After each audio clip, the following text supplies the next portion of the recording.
Hola a todos y buenas noches, bienvenidos a mi canal.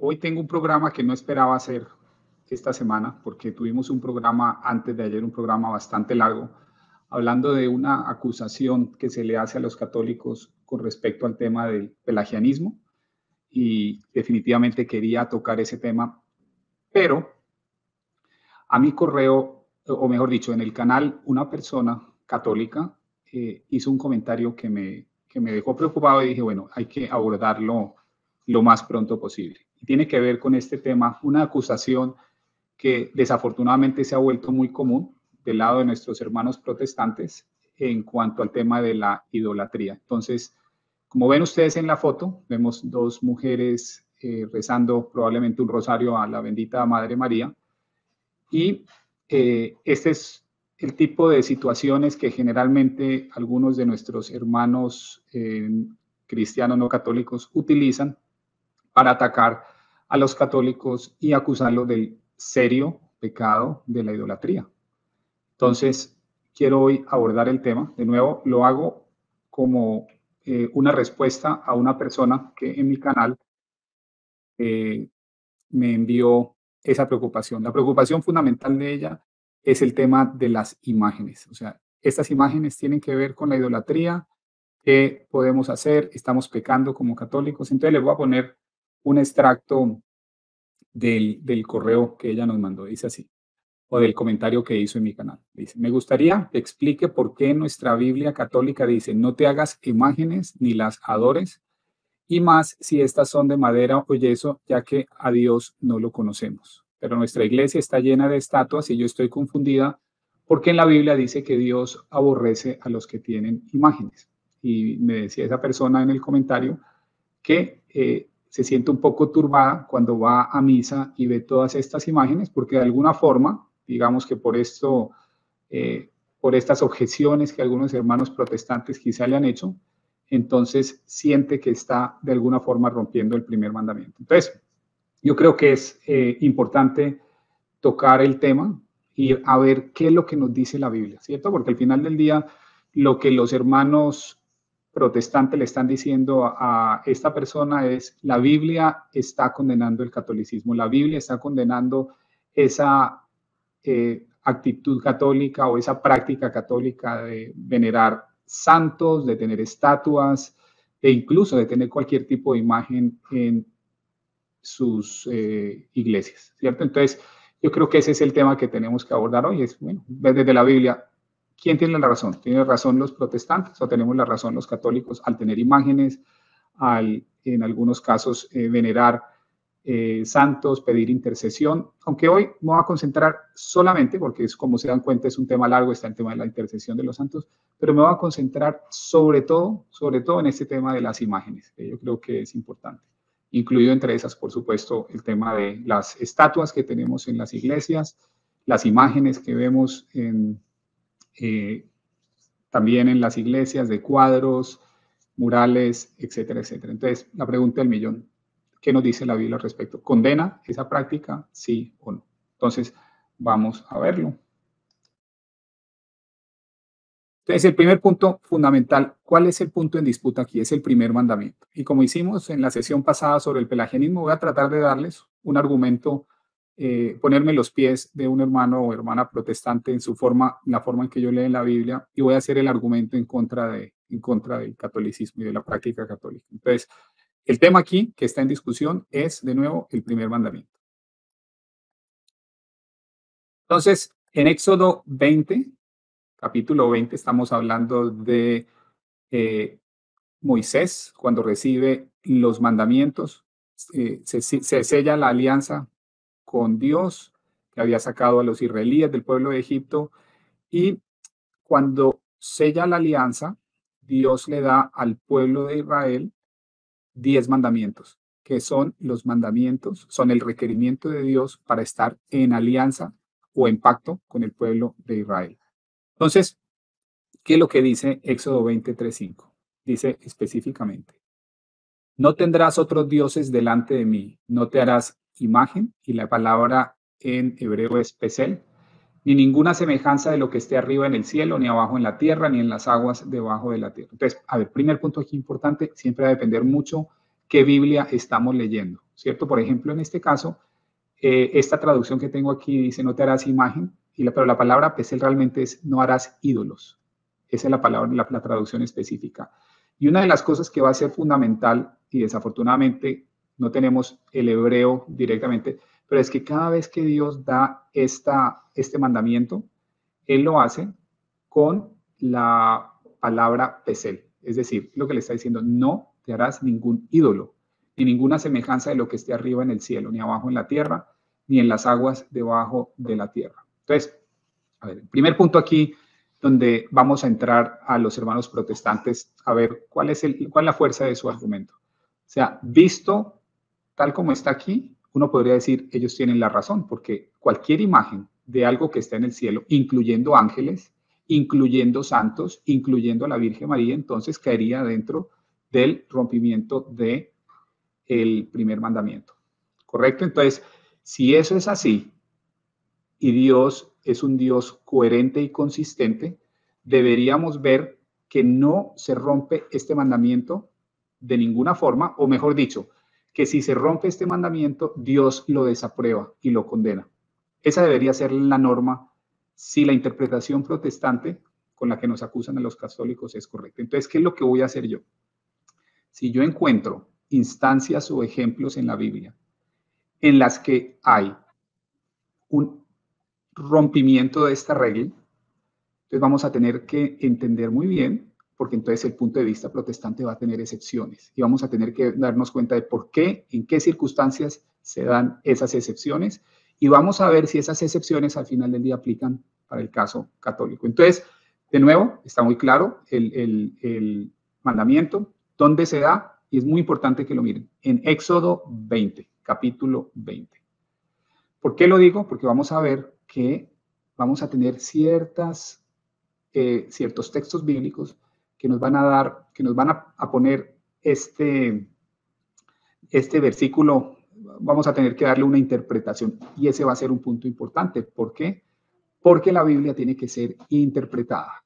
La Biblia no es como un catecismo, la Biblia simplemente nos narra una historia y nosotros tenemos que, con un lente interpretativo, interpretarla de la mejor manera y tiene que al final del día hacer sentido en su totalidad. No solamente el problema de nuestros hermanos protestantes cuando ven este versículo es que ellos van a tomar el versículo pero no van a ver cuál es el contexto, van a ignorar el contexto y así no se puede leer la Biblia.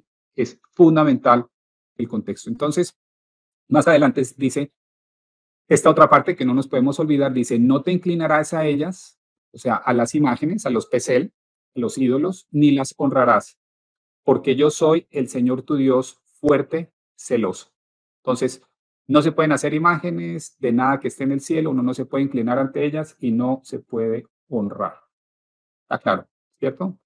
Éxodo 23, 5. Entonces, a la luz de eso, cuando yo veo a estas dos damas de rodillas rezándole a la bendita Madre María, entonces es allí donde un hermano protestante que simplemente lee, viene y lee ese versículo sin ningún tipo de contexto, sin entender realmente a lo que Dios está refiriendo, entonces va a decir que efectivamente esto es idolatría y que estamos rompiendo el primer mandamiento. Vamos a ver eso cómo les va a funcionar. Entonces, la pregunta, ¿están los católicos rompiendo el primer mandamiento? Bueno, el problema con ese argumento de nuestros hermanos protestantes es que, como acabamos de ver, en Éxodo 23, 5 dice que uno no se puede hacer imagen de ni ninguna semejanza de lo que esté arriba en el cielo. Eso incluye, por supuesto, ángeles y por supuesto que va a incluir todo tipo de ángeles, serafines, querubines, tronos, etcétera, etcétera, etcétera. El problema es que unos capítulos, 5 capítulos después de que Dios hace esta prohibición, como pareciera que Dios cambia de idea, aunque nos vamos a ver que no es el caso, vamos a ver que hay algo mucho más profundo que eso, no es que sencillamente Dios se olvidó de los mandamientos, sino que hay algo mucho más profundo que es lo que les voy a explicar hoy. Pero lo importante para ustedes es, y para la persona que me hace esa pregunta es, 5 capítulos más adelante, Dios dice, le da la instrucción a Moisés, harás también 2 querubines de oro un querubín en un extremo y un querubín en el otro extremo. Los querubines extenderán por encima las alas. Estarán uno frente al otro con sus rostros mirando hacia el propiciatorio. Entonces, yo creo que para cualquiera, un querubín es la imagen de algo que está en el cielo, ¿cierto? Mírenlos, aquí están físicamente, visualmente, es el arca de la alianza y ahí están esculpidos en oro dos querubines. ¿Y qué nos decía el mandamiento? Que no se puede hacer imagen de algo que está arriba en el cielo. ¿Dónde están los querubines? Los querubines están en el cielo, tal como los serafines están en el cielo adorando a Dios. Entonces, ¿es una imagen de lo que está arriba en el cielo? Por supuesto, o sea, esto es absolutamente innegable. 5 capítulos después, el mandamiento tiene una excepción. ¿Cuál es esa excepción? El arca de la alianza. Entonces, la secuencia es esta. En Éxodo 20, Dios dice, no te harás imagen de lo que está arriba en el cielo, pero 5 capítulos después dice, te harás 2 querubines de oro o estatua, lo cual es una excepción a lo que se da en Éxodo 20. Y no solamente eso, sino que en Éxodo 26 dice que decorarás 10 tapices de lino con querubines. Pues el punto fundamental aquí es, la lección aquí es, aparentemente, esa prohibición de Éxodo 20 no aplica para los querubines, no aplica para lo que se va a poner encima del arca de la alianza. Cuando yo tengo esta discusión, y la he tenido con muchos hermanos protestantes, y yo les digo, bueno, explíqueme usted cómo interpreta este capítulo, este versículo. Y generalmente lo que me dicen es que, eh, bueno, eh, Dios simplemente dio la orden, entonces lo que tiene que hacer Moisés es cumplir la orden, así rompa el mandamiento. Si se dan cuenta, hay una incoherencia allí y yo creo que nosotros debemos partir de la idea de que Dios no es incoherente, de que Dios es completamente coherente y que cuando nos manda a hacer algo es porque eso tiene sentido.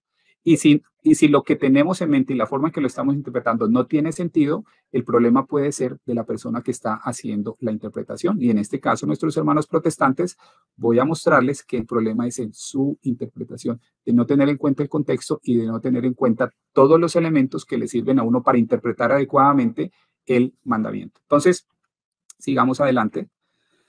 La pregunta del millón es, ¿o se contradice la Biblia?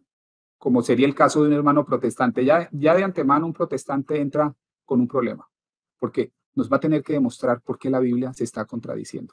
Entonces, si ustedes reciben esa pregunta de que los católicos somos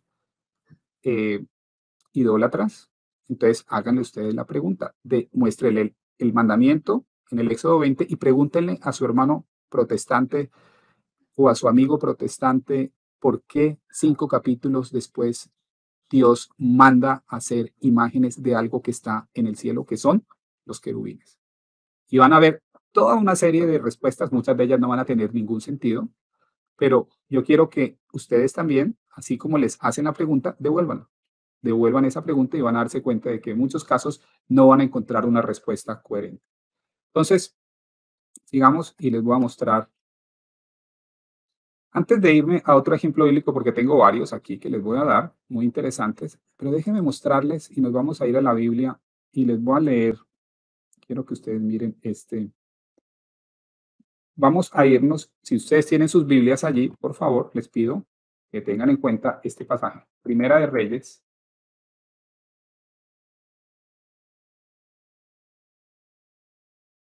capítulo 6. En la Primera de Reyes, capítulo 6, es un capítulo súper interesante porque es el capítulo donde el rey Salomón está construyendo el templo. Ya no está en el tabernáculo, ya el pueblo de Israel se ha instalado en la montaña sagrada. El rey David, como lo vimos en el capítulo anterior, el rey David toma la ciudad de Jerusalén en la montaña de Sión y en esa montaña nos dicen los salmos que es donde Dios se ha instalado. Entonces allí es donde el rey Salomón va a hacer nada más y nada menos que el templo donde Dios va a venir y va a morar. Acuérdense que no es como las iglesias que nosotros tenemos, iglesias en cada lado o en cada ciudad. El templo, en el Antiguo Testamento solo hay un templo que está en una ciudad que es Jerusalén, en la montaña sagrada que es Sión. Entonces, en la Primera de Reyes 6, y estoy aquí viendo la traducción de la Biblia de las Américas, entonces lo que sucede básicamente es que se está construyendo el templo. Les voy a leer dos extractos. Primero, en el versículo 7 dice lo siguiente.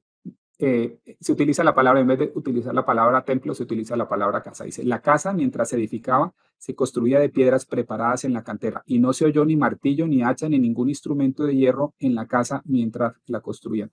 Básicamente, cuando uno va y lee los comentarios, lo que está tratando de decir el escritor de este libro sagrado es que era tan sagrado la forma en que se estaba elaborando el templo que no se podía hacer ruido. O sea, si ustedes se dan cuenta, cuando Dios da instrucciones específicas de cómo construir los elementos que van a estar dentro del templo o del tabernáculo, son unas instrucciones muy precisas y son tan precisas que cuando alguien rompe esas instrucciones, algo muy malo pasa. Eso lo vemos en el libro de Levítico, cuando los hijos de Aarón simplemente son fulminados por no establecer correctamente el fuego y el procedimiento para crear el fuego que Dios les había dado. Entonces, el punto aquí es, lo que nosotros vemos dentro del templo está muy, muy especialmente y específicamente detallado para que no puedan haber errores, para que no puedan haber cosas que ofenden, que molestan a la presencia de Dios. Por eso es muy importante que en el versículo 29 se den cuenta de algo que si ustedes están siendo acusados de idolatría o les dicen que las iglesias cuando tienen esos santos, al menos yo voy en una iglesia que está llena de santos, o sea, todos los vitrales son santos, ángeles, mártires, apóstoles, etcétera, etcétera. Entonces, si ustedes los acusan de que eso es idolatría y de que estamos rompiendo el primer mandamiento, yo quisiera ver cómo nos pueden explicar nuestros hermanos protestantes este versículo, el versículo 29. Entonces, está hablando de el interior del templo. Y miren lo que dice, refiriéndose al rey Salomón. Luego talló todas las paredes de la casa, es decir, del templo, en derredor, con grabados de figuras de querubines, palmeras y flores abiertas, el santuario interior y el exterior. Grabados de figuras de querubines en todas las paredes del templo. ¿Ustedes creen entonces que Dios condena esas imágenes de querubines que están en el templo? Si fuese así, si Dios los condenara, sencillamente la presencia de Dios no descendería. Y lo que vemos en la Primera de Reyes 6, después de que se establece el templo, en el capítulo 8, es la presencia de Dios desciende. Lo que quiere decir es que Dios está de acuerdo, no tiene ningún problema en absoluto con el hecho de que hayan imágenes en el templo. De nuevo, Primera de Reyes, capítulo 6, versículo 29. Ustedes lo pueden ir y mirar, buscarlo y se van a dar cuenta. Y saben que es lo más importante, que no solamente esto desvirtúa completamente la acusación protestante desde la Biblia mismo, sino que también desvirtúa esta iglesia de esta idea de sola escritura. Porque esto que está haciendo el rey Salomón de poner en las paredes los grabados de figuras, en ninguna parte de la Biblia, en ninguna parte Dios le dice que lo haga. Entonces, aquí tenemos una instrucción que no está explícita en la Biblia y que, sin embargo, es hecha por el rey Salomón. Entonces, cuando ustedes les dicen, ¿dónde está eso en la Biblia? Yo les pregunto, ¿dónde está en la Biblia la orden que le da Dios a Salomón para hacer las figuras de querubines en el templo? ¿Sí se dan cuenta? Entonces, esos son puntos muy importantes. Y les voy a dar una anécdota, en mi opinión, bastante divertida. Estaba un día debatiendo con alguien que nos acusaba, un hermano cristiano no católico que nos acusaba a los católicos de ser idólatras. Entonces le cité, después de un tiempo le cité, le dije, bueno, ¿y cómo me explicas el hecho de que el rey Salomón mandó hacer en sus paredes grabados de figuras de querubines? ¿Estaba él rompiendo el primer mandamiento? ¿Y saben qué me dijo? Me dijo, sí, lo estaba rompiendo. Porque hay veces hasta el rey Salomón comete errores. Y yo le dije, ok, entonces lo estaba rompiendo, entonces ¿por qué Dios vino y colocó su presencia? ¿Por qué Dios, si hablaba con él, nunca dijo nada? Entonces, llegan unos puntos en el que tienen que empezar a inventarse cosas que definitivamente no están en el texto. El texto nunca dice que el rey Salomón, al menos en la construcción del templo, cometió un pecado de idolatría, pero se lo tienen que inventar para que toda su idea y todo su esquema y toda su acusación tenga un tipo de soporte. Pero con este versículo, sencillamente el tema, pienso yo, en mi opinión, se cae completamente, no tiene cómo sustentarse. Pero no es el único ejemplo. Aquí les tengo otros ejemplos. Mire, por ejemplo, el Éxodo 24:5. Cuando estamos leyendo el tema del primer mandamiento, nos decía, no te harás imagen ni ninguna semejanza de lo que esté arriba en el cielo, no te inclinarás a ellas ni las honrarás. ¿Cierto? Nosotros nos acusan de que por qué nos arrodillamos enfrente de una estatua de la bendita Virgen María. Entonces, si es así, nadie se debería inclinar o arrodillar ni honrar ningún elemento sagrado o algo que represente un elemento sagrado. ¿Ok? Entonces, vamos a ver si tenemos algún ejemplo. En Josué 7:10 dice, entonces Josué rompió sus vestidos y se postró en tierra. Se postró en tierra. Suena bastante a inclinarse, ¿no? A inclinarse ante qué. ¿Se está inclinando ante Dios, Josué? ¿Qué creen? Rompe sus vestidos y se postró en tierra sobre su rostro delante del arca del Señor hasta caer la tarde. Dios no estaba delante de Josué, lo que estaba era el arca. Él tenía el arca de la alianza, pero el arca de la alianza es una caja que Dios les mandó a hacer. Dios nunca dice que Él está dentro de esa caja. Dios nunca dice que la caja es Dios mismo. La caja, el arca de la alianza, es un símbolo de la alianza entre Dios y el hombre. Es el símbolo más sagrado que hay dentro del templo, pero no es Dios mismo. Al final del día es un símbolo. Es una caja hecha de madera, de la madera más fina, cubierta con oro, pero es una caja. ¿Y qué hace Josué? Josué se postra en tierra delante del arca del Señor. Entonces, la pregunta es, ¿está Josué rompiendo el primer mandamiento? Porque si es así, parece que se está inclinando ante esta caja, ¿cierto? Entonces, lo interesante de Josué es que Dios no lo castiga por ese acto. Simplemente, en este caso, si ustedes pueden leerse a Josué 7, Dios no lo castiga por postrarse de rodillas frente al arca. Le llama la atención por lo que hacen, porque rompen otro, otra regla, otra ley que le dan, pero no tiene ningún problema con el hecho de que él se postre con el arca. Lo reprende porque el pueblo no obedeció las órdenes específicas con respecto a lo que tenían que hacer en esa ciudad. Entonces, la pregunta es, ¿por qué este no es un caso de idolatría? Les voy a empezar a explicar y les puedo dar otro ejemplo. A ver, es más. Si tienen sus Biblias, vamos a irnos a otro ejemplo para que no vean que es uno solo, sino que tengo muchísimos. Entonces, vámonos a Josué, capítulo 5.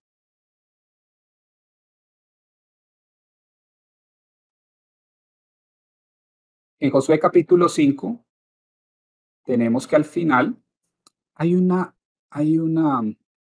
digamos, uno de los versículos más interesantes, más misteriosos, y que algunos hermanos cristianos no católicos lo interpretan de una forma bastante equivocada o interpretan algo que no está en el texto. Miren lo que dice así. Josué y el capitán del ejército del Señor.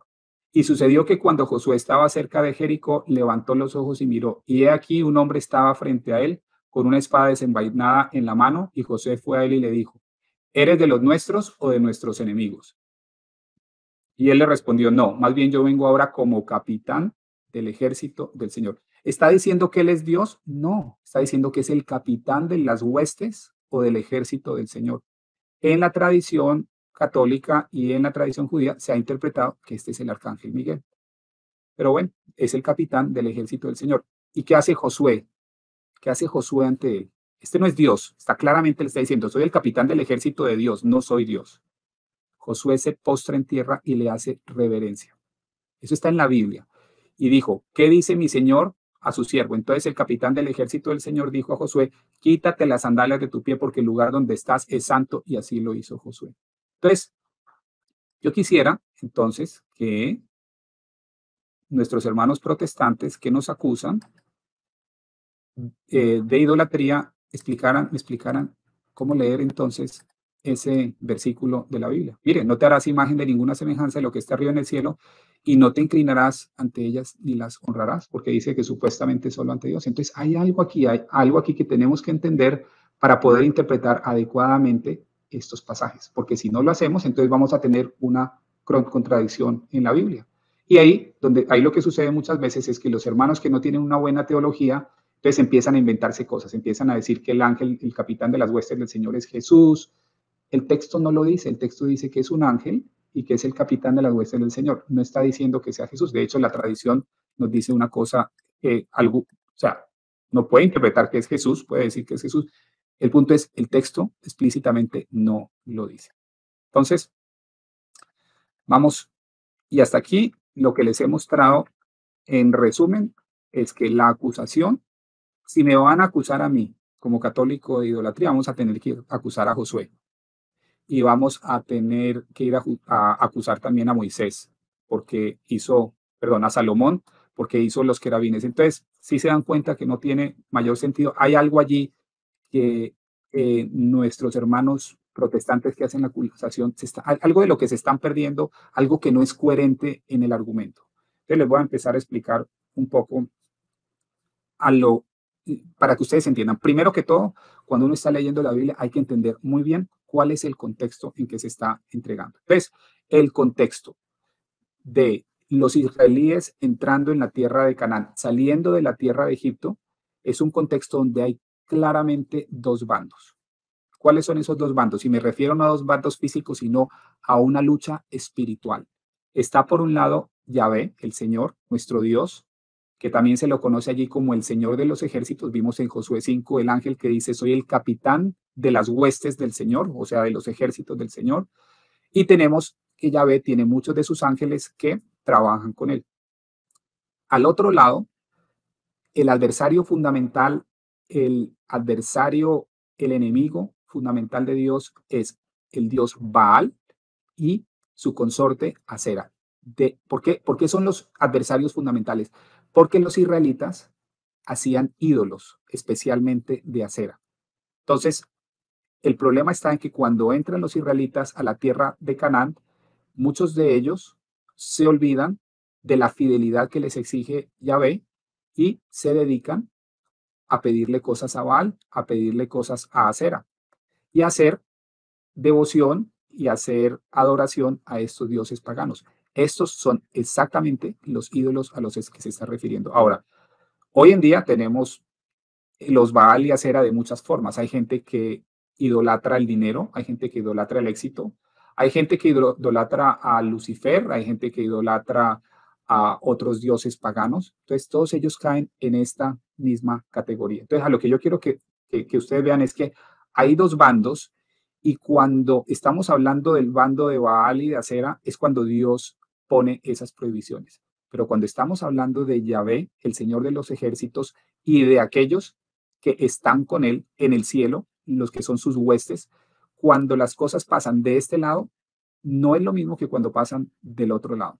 Y ese va a ser un punto fundamental porque la prohibición que Dios está dando es exactamente a los ídolos que surgen a través, o como ejemplo, en el tema de Baal y de Acera. Entonces, ese es un ejemplo, pero tangiblemente en la Biblia ustedes, ¿qué van a ver? Van a ver que esa lucha que ustedes ven, esos dos bandos de Yahvé y de los ídolos, se da físicamente en dos regiones. ¿Dónde está ubicado Yahvé? Para los israelitas, Yahvé, el Señor de los ejércitos, está ubicado en la colina o en la montaña de Sión. Y esto lo vimos en el capítulo antepasado, cuando hablamos del Salmo 48.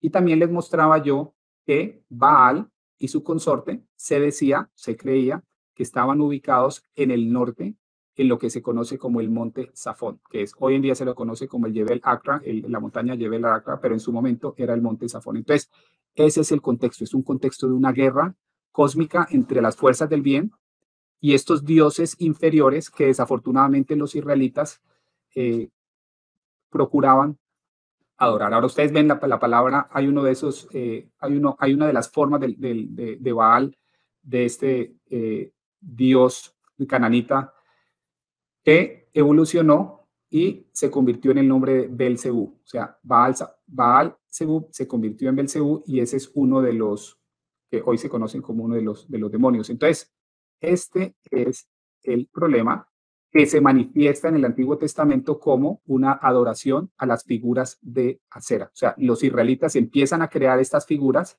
empiezan a adorarlas y es exactamente hacia eso que Dios se enfoca y cuestiona ese problema. Miren, en la Segunda de Reyes 18:4 muestra, por ejemplo, que Ezequías destruye todas las imágenes de acera que habían en ese momento.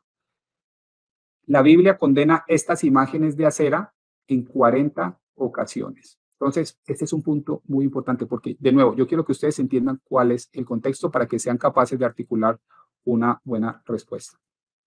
También, por otro lado, acuérdense que los israelitas venían de Egipto y en Egipto, por ejemplo, tenían muchos dioses, pero entre ellos tenían al dios Apis, que tenía la forma de una vaca, un becerro. Entonces, los israelitas eran muy vulnerables a la idolatría y a adorar dioses distintos a Yahvé. Y esa es la razón fundamental por la que el primer mandamiento tiene como propósito que ellos se enfoquen en la adoración de un solo Dios.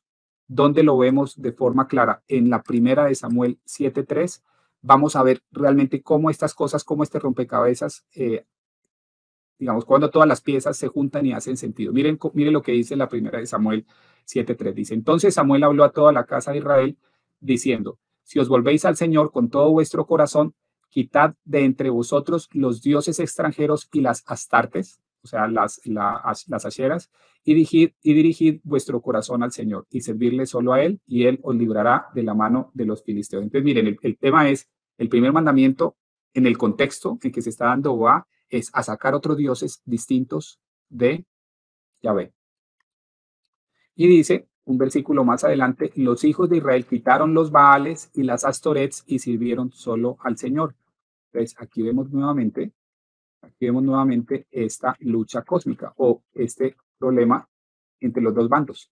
Yahvé, el Dios Todopoderoso, que quiere que los israelitas dejen de adorar estos ídolos, y Baal y Acera, que son desafortunadamente los ídolos que Israel una y otra vez vuelve a adorar, y por esa misma razón entonces se da el exilio, por la adoración de esos dioses que son distintos al de Yahvé y por el rompimiento efectivamente del primer mandamiento. Entonces, ese era el primer mensaje para todos ustedes. Entender muy bien el contexto, porque ya cuando entendemos el contexto nos damos cuenta de que algunos de esos versículos que parecen contradecir ese mandamiento, ya empezamos a darnos cuenta de que la razón es que en esos versículos como el que vimos en la primera, en Josué 5, donde aparece el capitán de las huestes del Señor, o Josué 7, donde Josué está inclinándose ante el arca de la alianza, o el hecho de que el rey Salomón coloca imágenes de querubines, la razón es porque todos ellos están del bando de Yahvé. No son ídolos como los ídolos relacionados con Baal, Acera o los dioses egipcios. Entonces, ese es el contexto que yo quiero que ustedes entiendan. Porque cuando un hermano protestante viene y me acusa de idolatría, él no está teniendo en cuenta cuál es el contexto.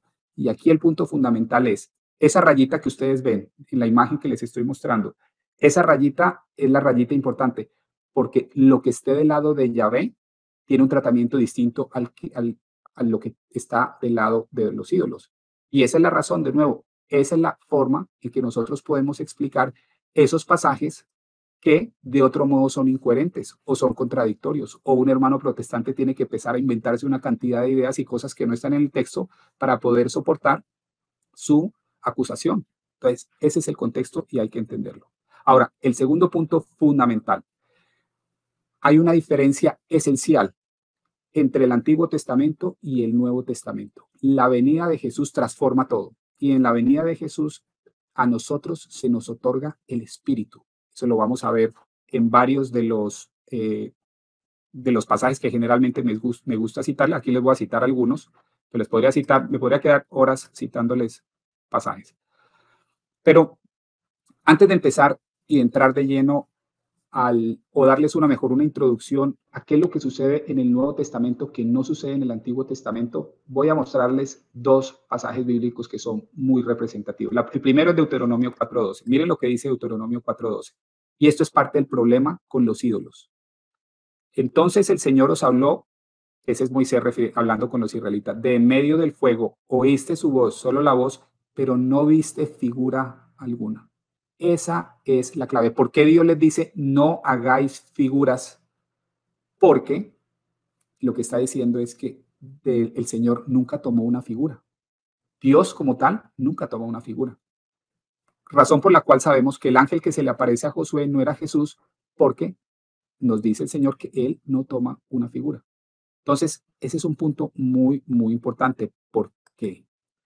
Porque cuando vamos a Colosenses 1:15, nos dice que Jesús en el Nuevo Testamento, en la Nueva Alianza, Él es la imagen, y la palabra en griego es eikon, suena a ícono.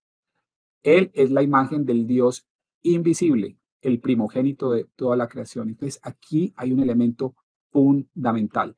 El cambio del Antiguo al Nuevo Testamento. En el Antiguo Testamento no había una imagen de Dios, pero en el Nuevo Testamento nos dice Pablo en el libro de Colosenses que ya Dios toma una figura humana. Y eso marca una diferencia fundamental por un lado. Y por otro lado, y este es el punto esencial, por otro lado, Dios nos otorga su espíritu, que era lo que se había prometido en la nueva alianza, lo pueden ver en Deuteronomio 36, en Jeremías 31, y eso va a hacer que todo esto cambie. ¿En qué sentido? En este sentido. La pelea entonces va a ser, esos dos bandos van a ser Jesús y el resto de la simiente, tal como lo vemos en el protoevangelio, y el diablo y el resto de la simiente, que son esos ídolos. Generalmente el diablo, Satanás, nos va a llevar a adorar ídolos. Nos va a ayudar a no solamente adorar demonios cuando estamos hablando de religiones falsas, de las cuales hay bastantes, sino que también nos va a llevar a adorar ídolos como el dinero, la fama, el poder, etcétera, etcétera, etcétera. Entonces, la lucha sigue siendo allí, el primer mandamiento sigue siendo válido, pero entonces ahora las cosas cambian, el contexto cambia, el mandamiento sigue siendo el mismo, pero también ese principio de que una cosa es el lado de Jesús y el resto de la simiente, como nos lo dice el Apocalipsis capítulo 12, y por el otro lado está el diablo, que el capítulo 12 del Apocalipsis lo llama la serpiente uh, o el dragón, es el adversario. Y es allí donde estas condenaciones del primer mandamiento se dan en todo su poder. Entonces, el punto aquí es que cuando Jesús viene, nos otorga el Espíritu.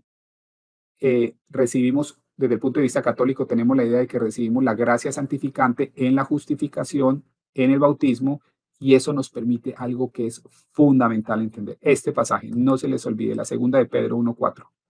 Dice el apóstol Pedro, por medio de las cuales nos ha concedido sus preciosas y maravillosas promesas, a fin de que por ellas lleguéis a ser partícipes, partícipes de la naturaleza divina.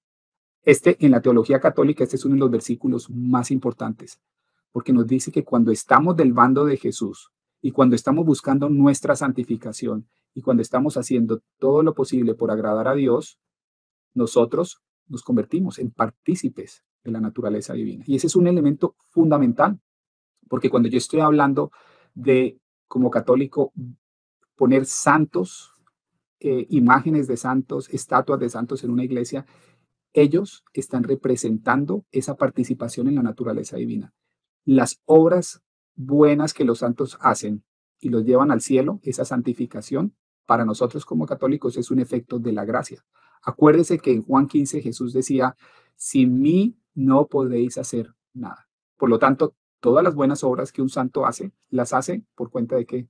Por cuenta de la gracia que él recibe a través de Jesús y de los méritos de Jesús. Entonces, ese es un punto importante, no se les puede olvidar, el que somos partícipes de la naturaleza divina. Entonces, cuando yo me voy a relacionar, cuando yo voy a llamar un santo que está en el cielo, que en el libro del Apocalipsis nos dice que esos santos interceden y elevan sus oraciones a Dios, entonces esos santos son partícipes de la naturaleza divina. Esa es una idea fundamental. Por otro lado, miren este versículo que les voy a leer. En Juan 17:11, Jesús en su oración con el Padre dice así, yo no estoy en el mundo, pero ellos sí están en el mundo y yo voy a ti, Padre Sántalo, guárdalos en tu nombre. guárdalos en tu nombre. No dice guárdalos con tu poder, no. Esa frase extraña, ¿no? Guárdalos en tu nombre. El nombre que me has dado para que sean uno, así como nosotros somos uno. Entonces, hay algo en el nombre que crea una unidad entre las dos personas de la Trinidad, pero también Jesús dice que cuando nos dan el nombre, nosotros podemos tener esa unidad con la Trinidad. ¿A qué se está refiriendo Jesús con el nombre? Ese es, digamos, es un versículo un poco difícil de leer, pero yo les voy a mostrar una relación con algo que les va a llamar mucho la atención. Miren este pasaje del Éxodo. En Éxodo 23:21 dice, creo que es 21:22, dice así, Dios dice, he aquí, yo enviaré un ángel delante de ti, le dice a Moisés cuando los israelitas están saliendo de Egipto, enviaré un ángel delante de ti para que te guarde en el camino y te traiga al lugar que yo he preparado. Sé prudente delante de él y obedece su voz, no sea rebelde contra él. ¿Contra quién? Contra el ángel, no contra Dios, contra el ángel. Pues no perdonará el ángel vuestra rebelión. ¿Ustedes sabían que Dios le está diciendo que el ángel no va a perdonar la rebelión? No decían pues que Dios es el único que perdona o que nos puede perdonar, pero Dios está diciendo aquí que no sean rebeldes porque el ángel no perdonará su rebelión. Y miren lo que añade, dice, porque mi nombre está en él. Y es el mismo nombre del que Jesús nos habla en el libro de Juan. Entonces, el punto que voy es que cuando el nombre de Dios, cuando el nombre de Dios está en las personas, cuando el nombre de Dios está en un ángel, sabemos que somos parte del bando de Dios. Y en ese caso puede darse, como se da en la Biblia, algunos casos, donde Josué, por ejemplo, se inclina ante el ángel, donde, por ejemplo, Josué se inclina ante el arca de la alianza, donde, por ejemplo, el rey Salomón hace imágenes de ángeles y en la Biblia no lo condena. El Antiguo Testamento ni el Nuevo Testamento lo condenan. ¿Por qué no lo condenan? Porque el nombre de Dios está en ellos. Y recuerden, en el Nuevo Testamento, no en el Antiguo, en el Nuevo Testamento nos dice San Pedro que vamos a participar de la naturaleza divina. Participar es ser parte de la naturaleza divina. Y si participamos de la naturaleza divina, es por esa misma razón que nosotros deberíamos estar con toda la tranquilidad de ir a una iglesia, de ver esas imágenes y de saber que esas imágenes son la razón de que esos santos están en el cielo es porque la gracia de Dios ha venido a ellos, porque Jesús ha obrado y ha trabajado a través de ellos. Es muy distinto a pensar que esas personas o es muy distinto a entender que en el contexto original donde estaba el primer mandamiento, a lo que realmente se están refiriendo como imágenes o ídolos es a todas esas fuerzas de la oscuridad, a todos aquellos Baales o Asteras o en esta época a todos esos otros elementos que nos distancian entre nuestra unidad entre Dios y el hombre. Entonces, ese es el punto que les quería dar el día de hoy y para resumirlo, no podemos preocuparnos como católicos de que nos acusen de esto, porque si nos van a acusar, tal como lo vimos en el capítulo anterior sobre el pelagianismo, si nos van a acusar de pelagianismo, entonces Jesús es pelagiano, San Pedro es pelagiano, San Pablo, San Juan, Santiago y San Agustín. Este es el mismo caso. Si me van a acusar de idólatra, entonces vamos y acusemos de idólatra a Josué, vamos a acusemos de idólatra también al rey Salomón, cosa que sería absurdo porque la Biblia no los condena. La Biblia no condena lo que ellos están haciendo, aunque aparentemente rompe el primer mandamiento. ¿Y por qué? De nuevo, porque en esos casos, esos seres están del lado de Dios, trabajan con Dios y son una expresión de Dios. ¿Por qué? Porque el nombre de Dios en el caso de los ángeles está en ellos. Y en el caso de los santos, ¿por qué?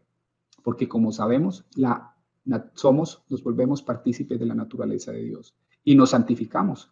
Y nosotros creemos como católicos que hay personas que han logrado su santificación y que están en el cielo. El libro del Apocalipsis nos habla de esos santos que están en el cielo ofreciendo oraciones frente al altar de Dios. Entonces es algo que está revelado en la Sagrada Escritura.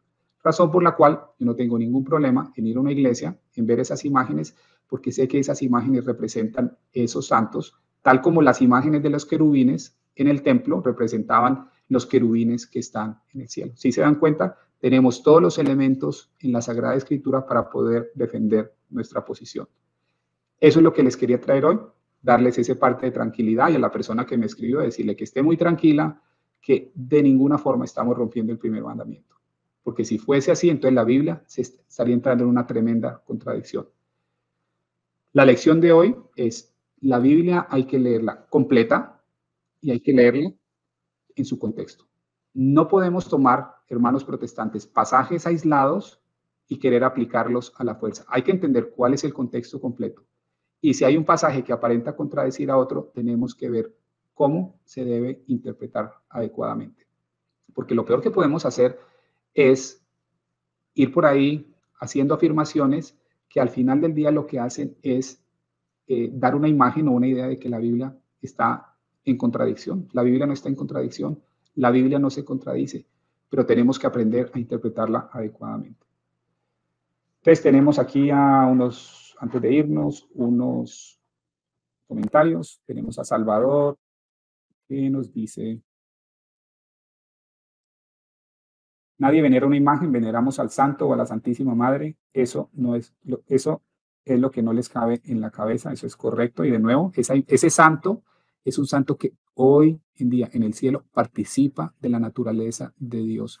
No lo estoy diciendo yo, lo dice el apóstol Pedro. Y es uno que ha sido, como dice el apóstol, o como dice en el libro de Juan, son aquellos que están con Jesús, son los que Él le pide al Padre que los guarde en su nombre, para que sean uno, así como Él y el Padre son uno. Entonces,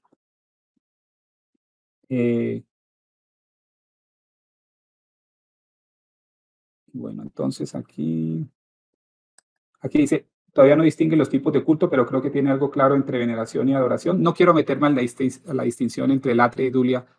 Simplemente hoy lo que quería era mostrar la incoherencia de la acusación. Lo mismo que hicimos en el caso del pelagianismo. Si alguien viene y me va a acusar, vamos a la Biblia y que me expliquen esos casos que yo les di. Ese es el punto fundamental. Y el segundo punto que quería mostrarles era que hay una distinción fundamental. Hay una distinción fundamental porque los santos en el cielo son partícipes de la naturaleza de Dios. Entonces, ese es un punto que quería expresar.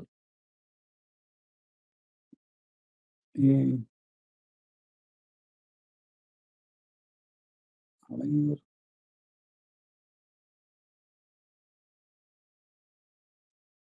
Creo que Mateo 23-29 es muy concreto. En lo que podemos caer es en hipocresía, adorar imágenes de santos y no vivir como ellos. Ese es un punto muy importante. El punto esencial es: los santos están ahí para que los imitemos. También están allí para interceder por nosotros, lo cual es totalmente legítimo, porque si no, el apóstol Pedro no hubiera dicho que podemos orar unos por otros. O sea, si podemos orar unos por otros y nos insta a orar unos por otros, entonces lo que quiere decir es que también podemos pedirle a los santos que están en el cielo, pedir la intercesión.